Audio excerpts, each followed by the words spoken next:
What we're going to talk about now is simply some keys to self-motivation. And all of us have motivation of some sort.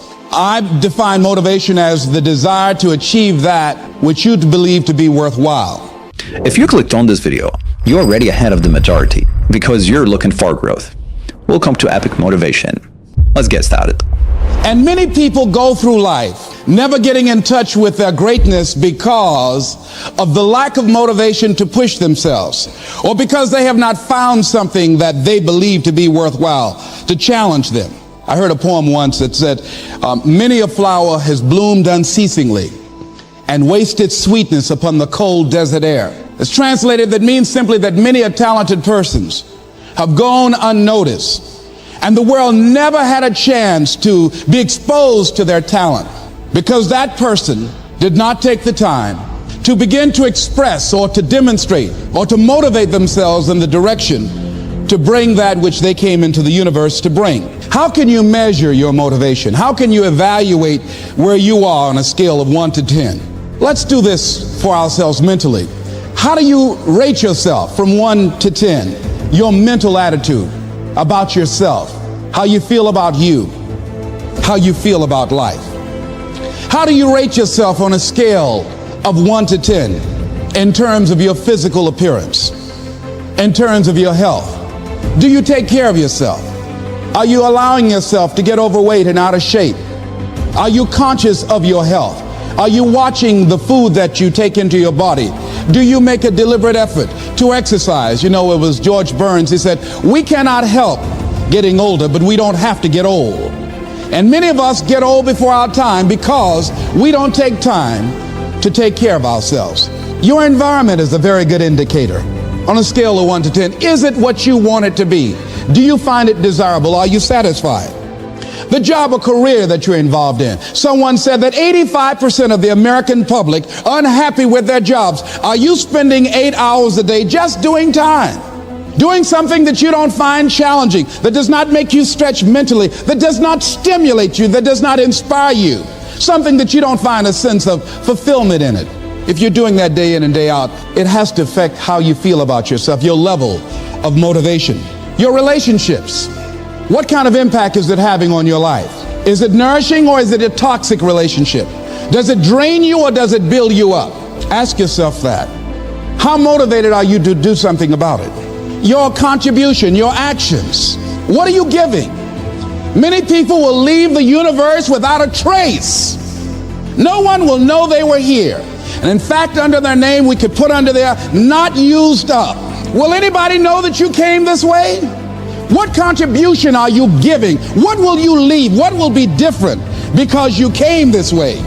Someone once said that life is our gift to us that God has given us, and how we live our lives is our gift to God. What kind of gift are you formulating? Is this a gift that you like to take back and do something else before you turn it in? Think about that. What can we do? What are some of the keys that we can begin to use to motivate ourselves when our batteries run low? Because I don't care who you are, I don't care what you do, at some time you are going to get tired. At some time you're going to get in a rut. Seem like nothing you do works out right. And sometimes it just seems like you just don't have the wherewithal or the will to do anything.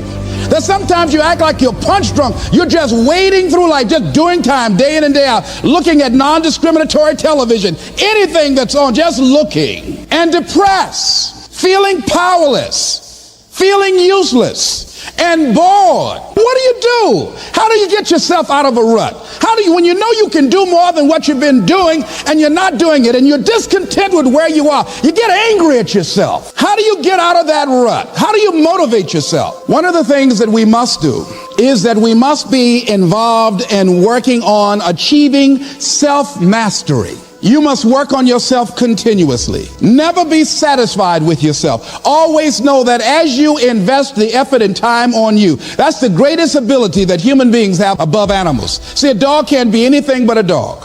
Tree can't be anything but a tree. Human being, you've got unlimited potential. You can put effort on you, and by concentrating on you and developing you, you can transform your life wherever you are right now. So you want to work on yourself. You want to read books that inspire you and motivate you. You want to listen to tapes over and over and over again. And I suggest that you listen to tapes when you first get up in the morning. You want to control the spirit of your day. When you first wake up in the morning, your mind is operating at 10.5 wave cycles per second. That's when the subconscious mind is most impressionable. Whatever you hear in the first 20 minutes when you wake up, that will affect the spirit of your day. When you listen to tapes, listen with relaxed belief, believing that this can happen for you. And by listening to them, listen to them over and over and over again, and you will get a breakthrough. You can listen to the same tape for months, and all of a sudden you hear something you never heard before. It have a special meaning for you. Or read the same book over again, and you find some special insight. You said, I can't believe I didn't see that the first time. So you want to be involved in developing yourself. Most people won't do that. Most people won't take that kind of effort and invest that kind of energy in themselves, because they will fall prey to that conversation within. Oh, don't do that. You don't have time. You're too busy. You're too caught up in the rat race. Most people won't do that. Well, they won't take time to go to lectures. They won't take time to go to seminars. They won't take time to go to classes to improve themselves. And as you continue to work on yourself, you will begin to expand your vision of yourself. You begin to work towards self-mastery. And you will begin to see it reflect itself in all the dimensions of your life, your mental life, your physical life, your social life, in your relationships, your monetary life. So concentrate on developing yourself, because if you don't, I guarantee you that you will make a settlement. And most people have. And most of us already have. What kind of settlement have you made with your life? You know, when we make settlements, out of court settlements, you've heard them. That means that you decided to take something less than what you originally wanted to get had you gone into court. And the reason that you settled outside of court is because you didn't believe that you can get it. So you made an out-of-court settlement. Many of us are making in-life settlement. We're settling for less than what we actually deserve. We don't feel good about it, but we make it work in our minds. We'll come up with some kind of excuse to make it all right. What kind of settlement have you made with your life? Many of us settle for less than what we want out of relationships because we don't have the courage to change them. I had a seminar I used to do called, Are You Living Together or Dying Together? Many people are just dying together. Gladys Knight used to have a song that says, neither one of us want to be the first to say goodbye. The next thing is, in order to begin to find some keys to self-motivation to drive yourself, in addition to working on yourself, and as you work on yourself, you feel good about yourself, and as you feel better about yourself, you treat yourself differently. Develop a health plan. See, you can't feel well and do well if you don't have good health. You can't perform if you don't have your health. Your health is valuable. Develop a health plan, a plan that you will follow, because this is the only vehicle that you have to carry you through this experience called life. And you want to take good care of it because you love you enough. You care enough about you. And that's not easy. It is not easy having a health plan and sticking to it. But you're worth it doing it again and again and again. I have lost 22 pounds several times. I always do it. Next thing is, as you take care of yourself, the next key is keys to motivation, to self-motivation. You want to live life with energy and passion. You want to make a conscious effort to be lively. See, in life, you either saying hello or goodbye. You either on the way or in the way. Leave dead people alone. Some folks just walking around looking sad. How you doing, honey? Stay away from these people. Just go away from them. You want to smile. You want to be happy. You got a lot to be thankful for. But you watch some of the faces around you every day. And I tell you, some of these faces, they will put you in a depressed state of mind. So you want to avoid these kind of faces. When you see them coming, turn your head. Next thing is that you want to monitor your inner conversations. The things that you say to yourself. You want to watch them, and in watching them, you want to take charge. A friend of mine told me this evening, and she did it excellently. She said, I didn't want to come tonight. I was feeling so depressed. And I said, I'm going anyhow. See, that was the conversation. Oh, you really don't feel like it. You really don't need to do it. You don't really need to read anything. Forget all that. That's that inner conversation. Oh, you don't need to worry about trying to go into your own business. Forget that. You can't do that. What if you lose everything you've got? That inner conversation that stops you from doing the things you want to do less, don't do that. How can you possibly think about being a motivational speaker? You don't have the contacts, you don't have the money, you don't know the right people. You're going to get up there and your mind's going to go blank. Forget all that. You remember that time you got up before some people and you panicked? You stood up and your mind sat down. Don't you remember? And I said, yes. And then I said, shut up. So you've got to learn to stand up to yourself inside yourself and short circuit, override that conversation that's always going on. 85% of what that conversation will tell you is negative. It's negative. It will tell you you're tired when you really are not tired. It will tell you you can't do it. It will fill you with fear. So you've got to watch that conversation. And when you find it going on, you've got to stand up to it and say, I'm going to do this anyhow. I'm afraid, but I'm afraid not to do it. And I'm not going to let you stop me. The biggest challenge that you will have in life is you. There's an old African proverb that says, if there's no enemy within, the enemy outside can do us no harm. The next thing that is a key to self-motivation is that you've got to ask yourself, what do I want out of life? What do you want out of life? What do you want out of a job? What do you want out of a career? What do you want out of a relationship? What do you want? What gives you your life? How will you know when you got it? What will make you happy? You need to know. You need to start asking yourself some questions. What do I really, truly want? You need to be exact about that. Don't be vague. Oh, I just want to be happy. That's too vague. What will make you happy? How will you know when you got it? Zero in on it. Be exact. Be specific. And as you do that, that will stimulate that superconscious mind, or the reticular activating system of your mind, that will begin to find those things, to identify with it. And once you begin to determine that which you want, take the time to write it down. Don't just think about it. Write it down. That is a subjective process that engages the subconscious mind. Write it down. Once you write it down, read it 3 times a day, morning, noon, and night. Why is that important? Because what it will do, it will cause you to focus. It will cause you to concentrate. When that other conversation is going on telling you what you cannot do, telling you all of the impossibilities and all of the obstacles, your concentrating will begin to create a larger vision within yourself, and you'll start looking for and seeing some new opportunities. You start creating some openings for yourself. As you begin to read that every day, day in and day out, that will make you focus.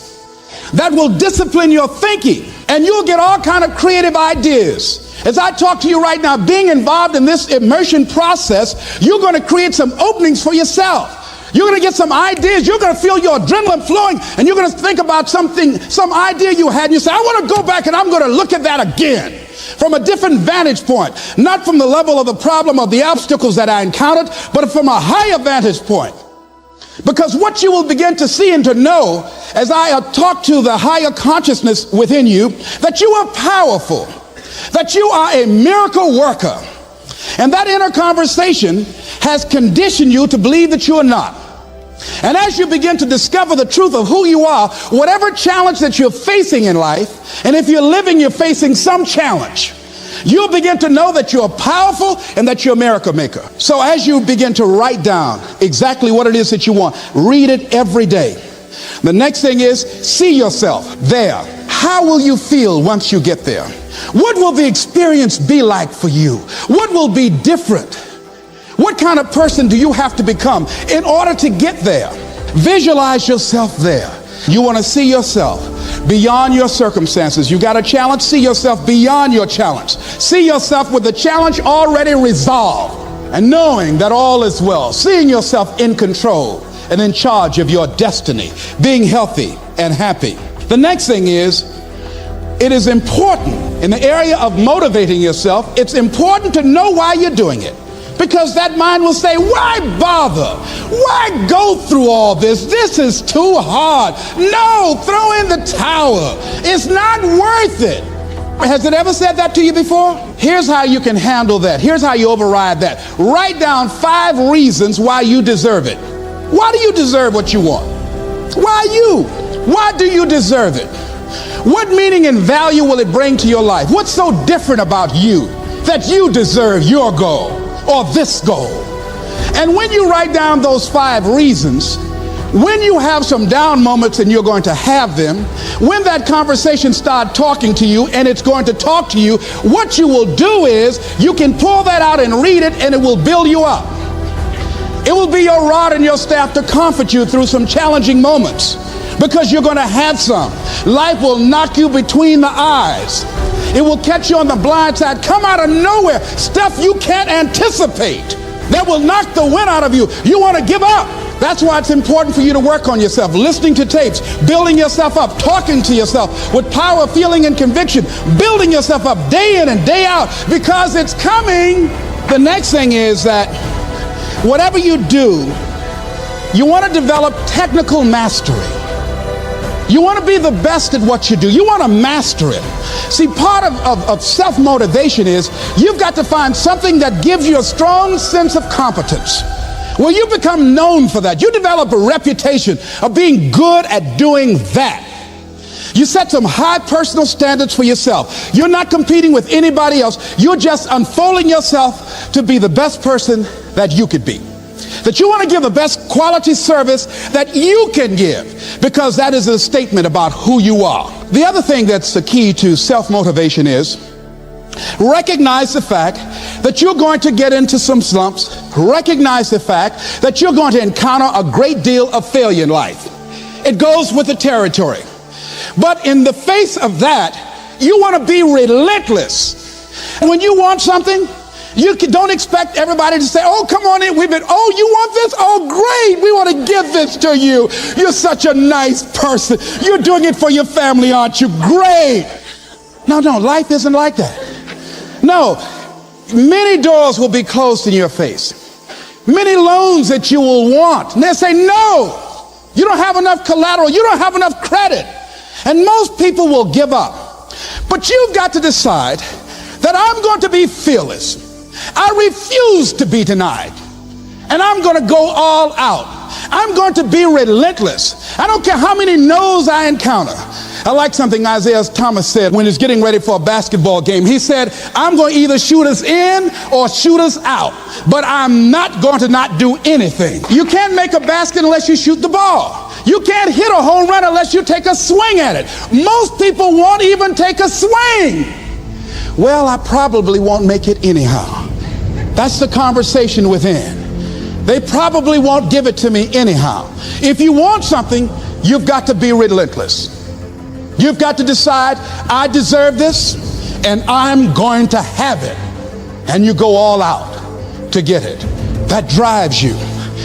Many people die at age 25 and don't get buried until they're 65. I was talking to a friend of mine named Rosia, and I said, Rosia, how you doing? And she said, let me tell you something. Life is a mess. I said, girl, what are you talking about? She said, my life is a mess. She said, you know what? She said, I just was sitting up here thinking, I haven't lived. I haven't lived. She said, I've been working hard all my life, paying bills and taking care of my children, and my children are gone, and I've just been thinking, I haven't done anything. I said, why? What are some of the things you'd like to do? She said, travel. I would love to travel. I'd like to see the pyramids. I've never been to Paris. I want to go to Paris. I've never been there. There are things that I want to see, things I want to do. She said, I want to make a difference in young girls' lives, teenage mothers. I was a teenage mother. I want to be able to make a difference in their lives and see the impact that I had on their lives. And she mentioned a variety of things. And I remember a story about a lady who went to the doctor, and she was diagnosed with terminal cancer. And she came home, and she was sitting at a table, and she was drinking some coffee, and all of a sudden she just looked up and she said, I refuse to die an unlived life. I refuse to die an unlived life. And she decided that she was going to live. That up to that point, her life was for her family, for her children, for her husband, but she had left herself out of the equation. Have you ever done that? I remember at a period of my life, I was going to work, and I was working on a job that I hated. And at the same time, I was praying that I wouldn't get fired. I was praying that I wasn't laid off. I was miserable. Nobody was holding a gun to my head, But I showed up every day, and I used a flimsy excuse. Well, I got to pay the bills. I've got a car payment I have to pay. I have a family, I have children, I have a car note, and I have a mortgage note I have to pay. I've got to survive. I was showing up for a paycheck. Ladies and gentlemen, that's not living. And a friend of mine said, you know when people change? And I said, no. He said, when they get to the point when they say, I've had it. I've had it. I think the only reason me right now, the only reason that you're watching this webinar, that there's somewhere in your heart of hearts that you've said, as you looked at your life, you said, I've had it. And not only have you said, I've had it, but you said also in your heart of hearts, I can do better than this. And let me share something with you. You can. Because if anybody told me, and I'm going to share some things with you that I've done, not for the purpose to impress you, but to impress upon you what the possibilities are when you work on your mind and have mindset development. Because I've found that how people live their lives is a result of their state of mind. It has been said, you don't get in life what you want, you get in life what you are. So part of the process, number one, is expose yourself to positive messages.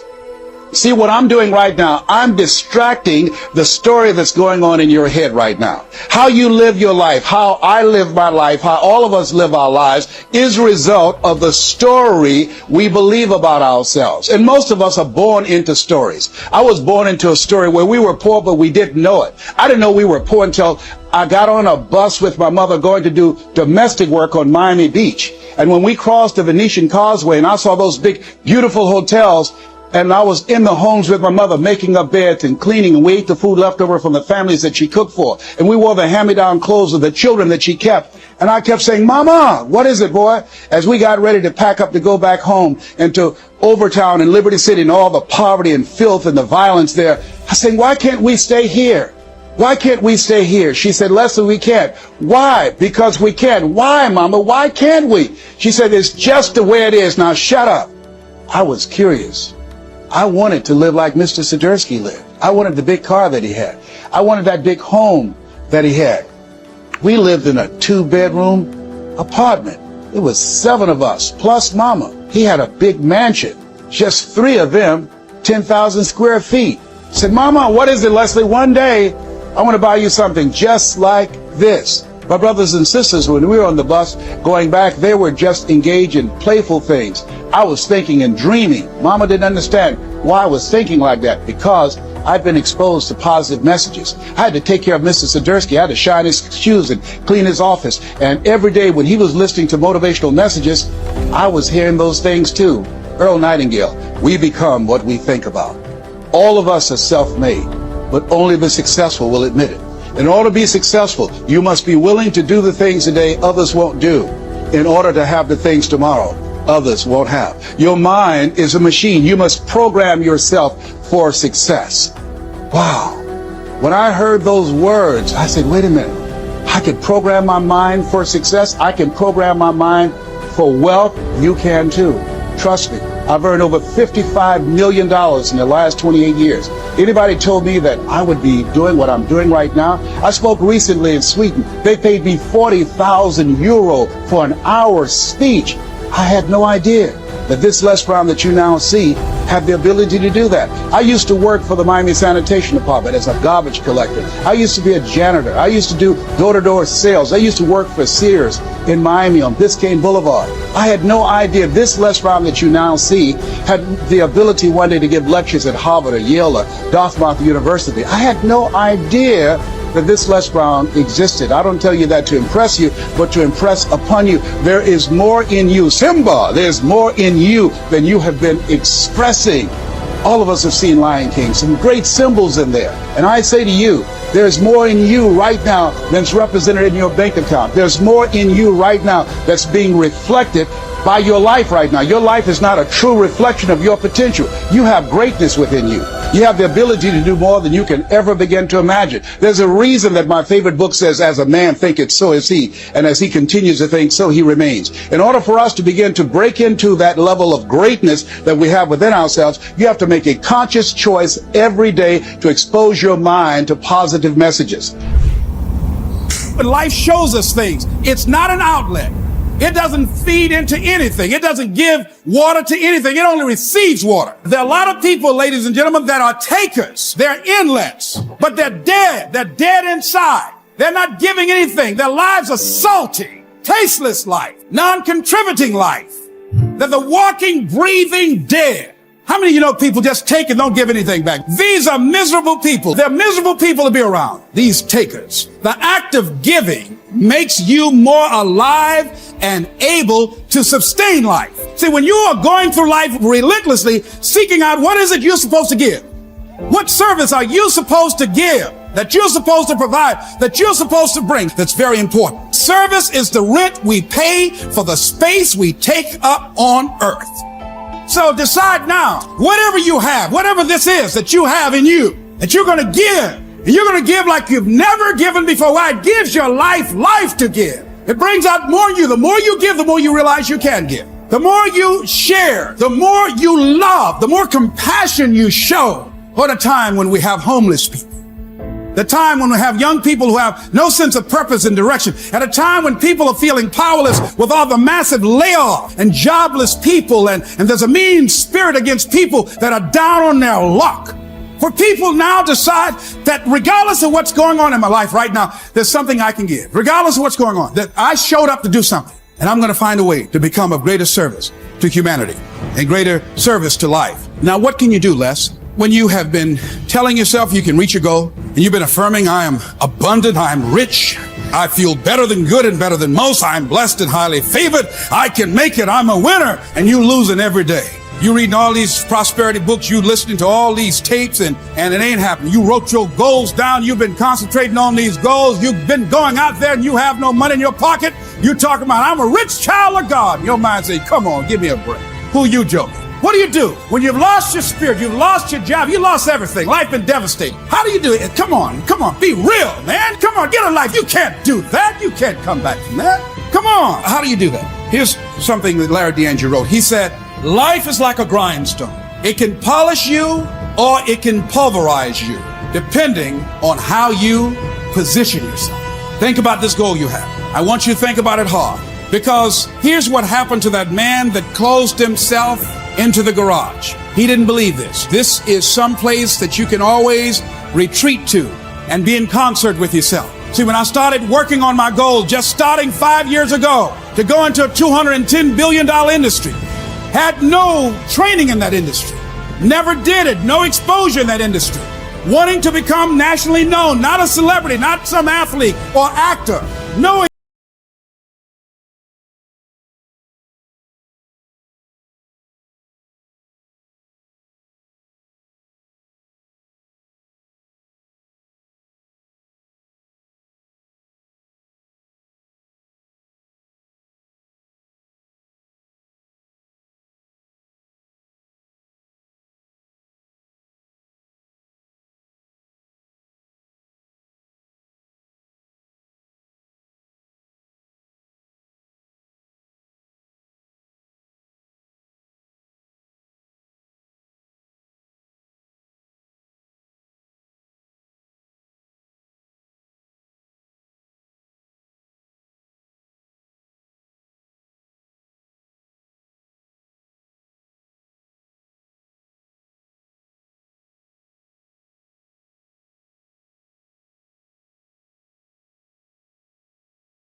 That puts you on the playing field.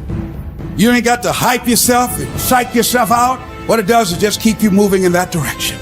That's all I'm asking you. Believe that it's possible, that you can make it. I like what Charles Allen says. He said, when you say a situation, a person is hopeless, you're slamming the door in the face of God. You're slamming the door in the face of God. There's no guarantee that because somebody is now down on their luck, they can never come back. Who can guarantee that you can't make it? That you can't have your dream? Who can guarantee that you can't do what you want to do? No one can do that. No one can predict that. You can't even do that. You don't know what the possibilities are for your life. No. All we need to do is we look at our dreams as we get ready to hit the floor. I'm blessed and highly favored, and it's possible I can get my dream. You go after that dream too. Don't go casually. You got to go out there like you want that dream. Don't go out here like these people. See, when you feel like you blessed, you ready to get into a good fight for this dream. You ready to get down for this dream. You want your dream? Let me say, I want this dream if it's convenient, if I don't have any hassle, if I don't have to flip through any hoops, if everything's all together, if I don't have any opposition, if nobody works against me, if nobody tells me no, if I don't run out of money, if everybody loans me what I want and give me what I want and agree with me and support me, I'd like to have that dream. Ladies and gentlemen, it's not that kind of party. It's a party getting what you want, this dream you have. Say it's possible, and don't let nobody turn you around. Don't let circumstances turn you around. Don't let hard times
yourself, things are going to work out for you. When you know within yourself that some way, somehow, you're going to make it. These are just some of the hoops you've got to flip through in order to get there. It's okay.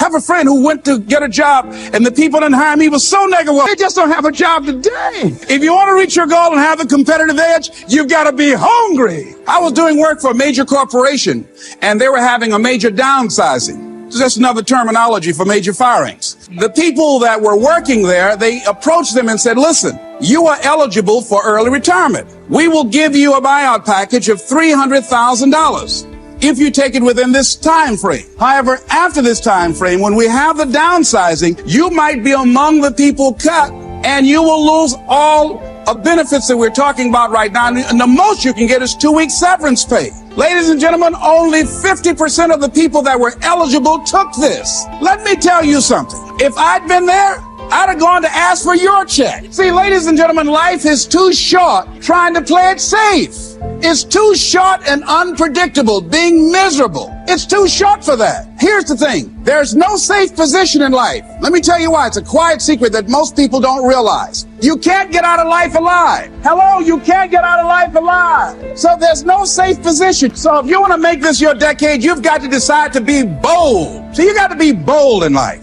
You got to take life on. I remember I was at a major corporation. I had to give a presentation, and there were two guys sitting across from me, and the guy said to the other fellow, looking at the last two finalists, and that involved my firm and their firm, said, listen, looking at the credentials, this guy doesn't have any credentials. We have an advantage here. We've got 2 PhDs between us. I got up and I went in the bathroom and started talking to myself. I said, Les Brown, what do you care about their 2 PhDs? You have 6 children and a mama to take care of. And I went in that meeting, and first of all, I went there walking bold, looking good, feeling good, and smelling good. And I sat across that table and we started negotiating, and I operated in a spirit of absolute certainty. I looked at them as if the only reason that they were born was to give me that contract. They survived 1 out of 9 million sperms to carry out this transaction, and I got the contract.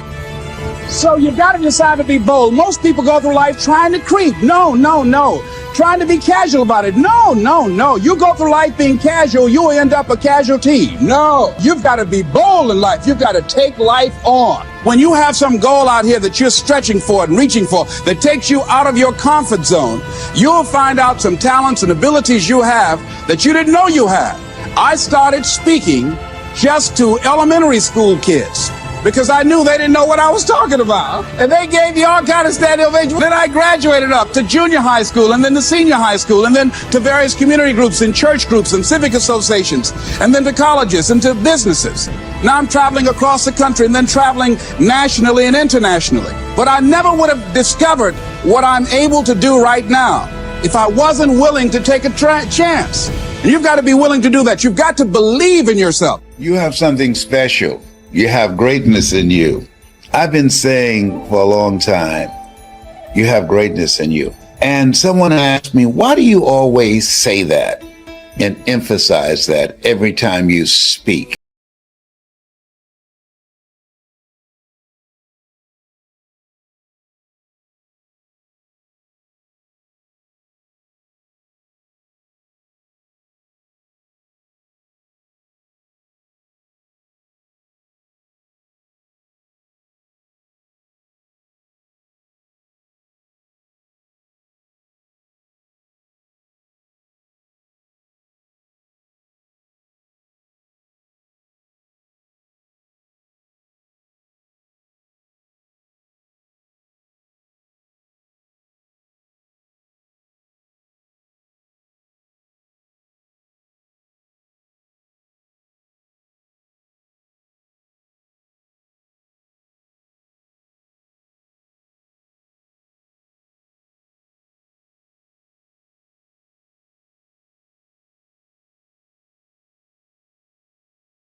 yourself? How do you define yourself?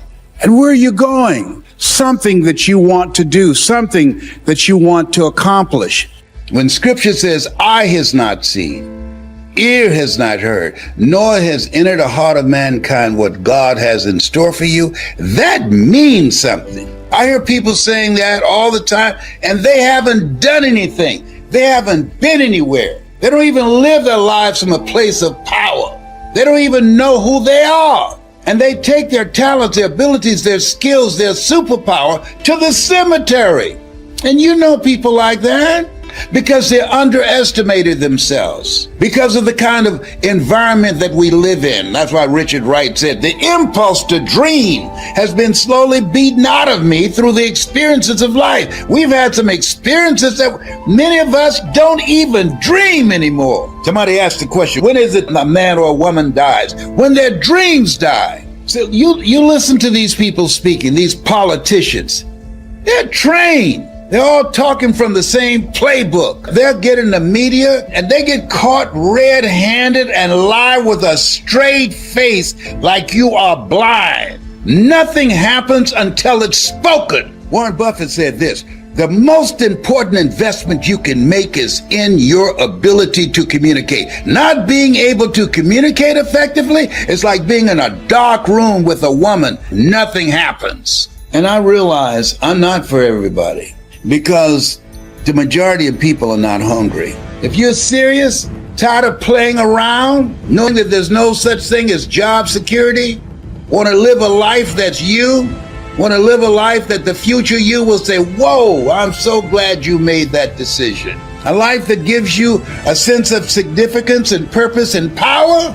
You want that? People say, why do you laugh so much? Because I have joy. See, if you're doing something that's not you, and you under pressure and you don't like the job, 86% of people don't like their job. They go to these jobs they hate, and at the same time, they hope they don't get fired. It's like mixed emotion. This is for somebody who want to rob the cemetery of their gifts, of their story. This is for somebody who has a passion for helping children, helping kids, give people hope. This is for somebody that's ready to say, yes, this is for me.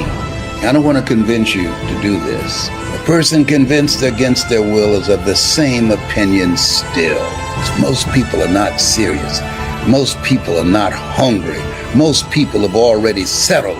Tennessee Williams said that most people look in the mirror at some point in time in their lives and they know the eyes that are looking back at them are looking at a person that all they're ever going to be and all they're ever going to do, they've already done it. This is for people who said, I want more. This is for people that are serious. Road to life is straight and narrow, and few there be that find it, because few there be that are serious. Few there be that are determined. Few there be that are hungry. Those who hunger and thirst after righteousness, right thinking, right words, right feelings, right people, right vision shall be filled. I repeat, you have something special. You have greatness in you.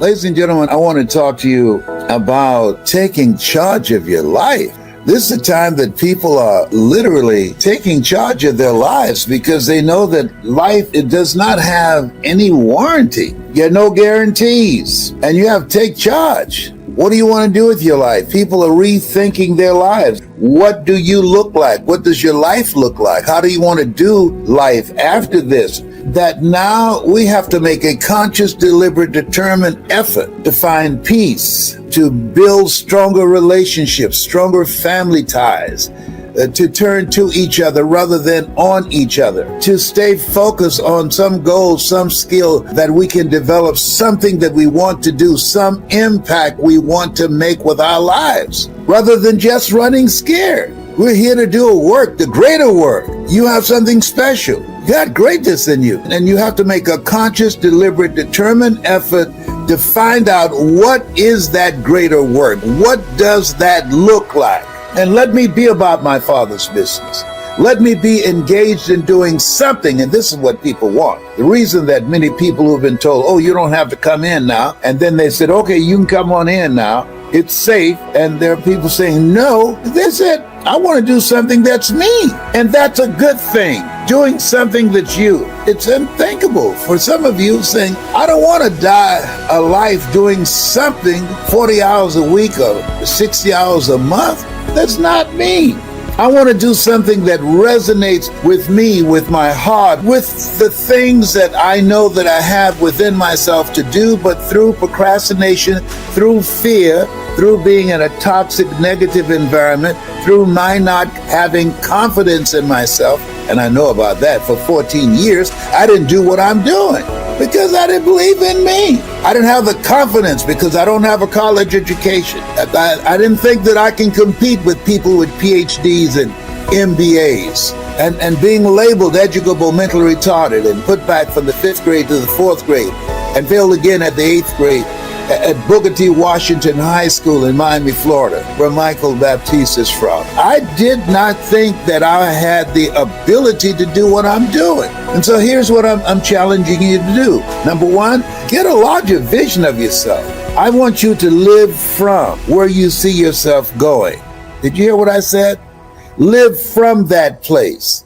See where you're going. See yourself being there and experiencing what that's like. He said, I'll give you all your eyes can see. You want to focus on where you are going. And yes, there are things going on around us. Yes, there are going to be other viruses, but don't allow the corrosion of a virus of lack of vision to take your life away. You want to hold a vision of where you're going and what you want out of life. Most people are just trying to get through life. You want to have a mindset of what you want to get out of life because you can. And because that's why we are here. The other thing is, you got to upgrade your skill set. That in order to live the kind of life that you envision for yourself, you got to ask yourself the question, what is it I have going for me? And in my case, I looked at myself and I had to ask, what is it you have going for you? What is it that people compliment you on?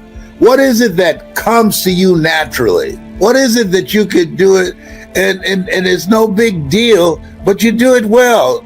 There are people around you that see some stuff and they have some value. Perhaps it's no big deal to you because it's you and you can monetize that. This is the time. This is an entrepreneur's dream. Why? Because you want to have the mindset of getting your piece of the pie. Write down, what's my piece of the pie? See, money has not left the planet. And some of that money that's out here, it's got your name on it. There's some products, there's some ideas, there's some inventions. There's some stuff in you that you can monetize. And you want to think about that. What is it that I got going for me? What is it I'm bringing to the table? That's what you want to do. What is it that you're known for, that you're good at? And something that you enjoy so much, you'll do it for nothing, but you do it so well that people will pay you to do it. We know that life has no guarantee. Life, it's uncertain. Life, it's unpredictable. Life, it's coming for us every day. It's saying, I ain't playing with you. It's going to take us out. One way or the other, the good, the bad, and the ugly. Nobody's figured out how to get out of here alive. So you want to live life now. You don't want to die an unlived life. You want to have the kind of courage that Michael Baptiste has. Just get a one-way ticket somewhere and figure it out. Didn't even know how to speak the Thai language. When you're working on a dream, at some point in time, a transition takes place. And the transition is what you are becoming in pursuit of the dream. Because even if you don't get the dream, you become such a strong and powerful person. It will so change your life, you can look at something else and say, well, I think I'll go do this then. Because you've now developed yourself in such confidence and such competence in how to deal in the arena of life that you can move into another area and not miss a beat. Once you begin to discover who you are, then you really realize how you have been given authority and dominion over everything on the face of the earth, including all the dimensions of your life. But you can only do that through the struggle of life. And most people avoid the struggle. Most people go through life avoiding pain. And when you go through life like that, something in you dies. Something in you that you never activate is lying dormant in there, that you never get a chance to call on because you have not challenged yourself. Somebody said, the land of familiarity belongs to the dead. That most people like to feel like they're a king in the area of their comfort zone. They only want to do those things that they know how to do well. Osborne said, unless you attempt to do something beyond that which you've already mastered, you will never grow. So if you want to begin to grow, you've got to put something out here that you can't reach easily, that has got to make you stretch, got to make you jump for it, got to make you get back a little bit and dig in so that you can take a leap for it. And maybe you jump up there and you miss it and you skin your knees and you come back again and you bust your lip next time.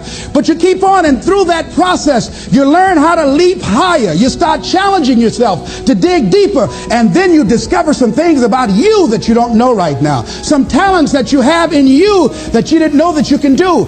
Dr. Howard Thurman, one of the mentors of Dr. Martin Luther King Jr. and Albert Schweitzer and Mahatma Gandhi, he was a very brilliant writer. He wrote some things that really grabbed me. He wrote, "Deep is the hunger, the voice of the genuine, the centering moment." During the time after receiving 238 radiation seed implants, I was reflecting on his words, and these words kept me up that night. He said, the ideal situation for a man or woman to die is to have family members praying with them as they cross over. He said, but imagine, if you will, being on your deathbed and standing around your bed, the ghost of the dreams, the ideas, the abilities, the talents given to you by life, and that you, for whatever reason, you never went after that dream. You never acted on those ideas. You never used those talents. You never used those gifts. And there they are standing around your bed looking at you with large angry eyes saying, we came to you and only you could have given us life. And now we must die with you forever. And the question is, if you die today, what dreams, what ideas, what talents, what books, what music, what leadership, what voice will die with you? Miles Monroe, great orator and speaker, said the wealthiest place on the planet, it's not in the Far East where there's oil in the ground. It's not in South Africa where there are diamond mines. He said the wealthiest place on the planet is the cemetery. Because there you'll find greatness that we've never seen. There you'll find talent and genius and potential never actualized. Perhaps that's why Henry David Thoreau wrote the words, oh God, to reach the point of death, only to realize that you've never lived. Maybe that's why some unknown writer wrote the words, what if you live your whole life only to discover that it was wrong, that you were chosen to do something else and you didn't do it. I want you to think about your goals and dreams in the three categories that I mentioned: personal, professional, and your social contribution. See, ladies and gentlemen, I've been an entrepreneur for 20 years. This is my 21st year. I could have been speaking and training for 34 years. But for 14 years, I was living in my head. For 14 years, I stopped myself. For 14 years, I used to go see Zig Ziglar, that I considered the #1 motivational speaker on the planet. Zig Ziglar and Tony Robbins, they're the best on the planet. Bob Proctor, they're the best on the planet. Jack Canfield, Mark Victor Hansen, T. Harv Eker. I would go and see them, and then I would leave, and my conversation with myself was, my heart would say, I can do that. And then my mind would ask, how? How would you do that, Les Brown? See, when I was in the 5th grade, I was identified as EMR, labeled educable, mentally retarded. Put back from the 5th grade to the 4th grade. I failed again when I was in the 8th grade. I have no college training. And a man changed my life, and I'll never forget his name, Mr. Leroy Washington. He's in his 80s now, and he's blind from glaucoma, but he gave me a different vision of myself. I was in his class waiting on another student. He came in and said, young man, go to the board and work this problem out for me. I said, oh, sir, I can't do that. I said, why not? I said, I'm not one of your students. He said, look at me. Yes, sir. Go to the board and work the problem out anyhow. I said, sir, I can't do that. He said, why? I said, sir, because I'm educable, mentally retarded, sir. I'm in special education. And the students started laughing. They said, "That's Leslie. That's not Wesley. He's DT. Wesley is the smart twin." He said, "What does DT stand for?" I said, I'm the dumb twin, sir." And as the students laughed at me, he came from behind his desk, he looked at me and he said, "Don't you ever say that again. Someone's opinion of you does not have to become your reality." On one hand, I was humiliated. But on the other hand, I was liberated, because he looked at me with the eyes of Goethe, who said, "Look at a man the way that he is, he only becomes worse. But look at him as if he were what he could be, then he becomes what he should be." And so we developed a relationship. And one of the things that I can just tell you as you think about your goals and dreams, all of us can say in a spirit of integrity that it's possible. That if anybody at any point in time lived their dream, then it's possible that I can live mine. And what I did was, I made a mistake. I looked at my goals and dreams, and my mind said, "How will you do that?" I went from my heart to my mind, and I stayed up there for 14 years. 14 years. I can't bring those 14 years back. Those years are gone. And I've made a mission in my life to help people to stop putting it off and procrastinating. How many ever thought about something you wanted to do and you procrastinated, you talked yourself out of it? There's a proverb that says, "If there's no enemy within, the enemy outside can do us no harm." And so, as you look at your goals and dreams, every day we must convince ourselves, we must sell ourselves on that it's possible. Every seminar, every workshop, every book that I've ever read, every speaker that I've ever heard, it interrupted what I was believing about myself. Everything that you do, everything matters. As you go through each day, I know now as I look back at age 63, looking at my life, everything matters. T. Harv is right. How you do anything is how you do everything. And I realized that the choices I was making was based upon how I saw myself. It's necessary, as you look at your goals and your dreams, it's necessary that you have a strategy and a game plan to change the story that you believe about yourself. And that's an ongoing process. I've discovered, and many people have, that what we do, what we accomplish, what we produce is a result of the story we believe about ourselves. My favorite book says, "Be ye not conformed to this world, be ye transformed by the renewing of your mind." And so as I began to work on myself, I realized that I'm getting out of one story and stepping into another story. As I become aware of some things, there's still some things I'm not aware of. So I'm still growing, I'm still developing. I'm like the lady who said, "Lord, I ain't what I want to be, ain't what I'm going to be, but thank God I sure ain't what I was." But I realize that you have to work on yourself on a regular basis for mental mindset and stamina, because things are going to happen to you. I believe that the reason that most people go to their graves with their talents and abilities and skills in them is because of the fact, number one, many are like me. They didn't know that they didn't know and thought they knew. I thought I knew myself, and I really didn't know myself as well as I thought. I've discovered that sometimes people can take you to a place within yourself that you can't go by yourself.